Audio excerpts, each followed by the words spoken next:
Извештаи за буџетот, работата на полицијата за општинските зафати, одлуки од областа на урбанизмот, предлози за доделување финансии за проекти се најдоа на дневен ред на денешната 9-та седница на Советот на општина Гостивар.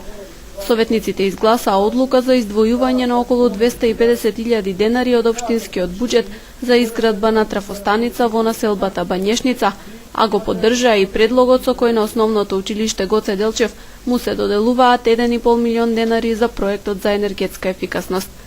Дебата се отвори за извештајот за работата на полициската станица во 2013 година. Мујдин Билали од ДПА посочи дека извештајот нереално ја отсликува ситуацијата со криминалот во Гостивар и побара сторителите да се санкционираат построго. Дека поминуваат неказнети кратците, јасно ни е кога истите кои вршеле кражби по неколку пати ги среќаваме по улиците како слободно шетаат, кои зошто ги штити нив, рече советникот. Командирот на полициската станица Наи Мали рече дека извештајот е базиран врз основа на пријавени случаи, а како успех го смета фактот што минатата година се бележи намалување на кражбите и на прекршоците од јавниот ред и мир. Коментирајќи го извештајот, градоначалникот Невзат Бејта апелираше граѓаните да соработуваат повеќе со полицијата и да пријавуваат доколку забележат нешто сомнително.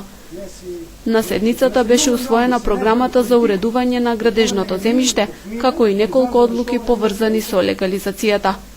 Предлогот на опозицијските советници да се дискутира за неодамнешниот случај во економското училиште и за преименувањето на улиците во Гостивар не беше прифатен и овие прашања не се најдоа на дневниот ред.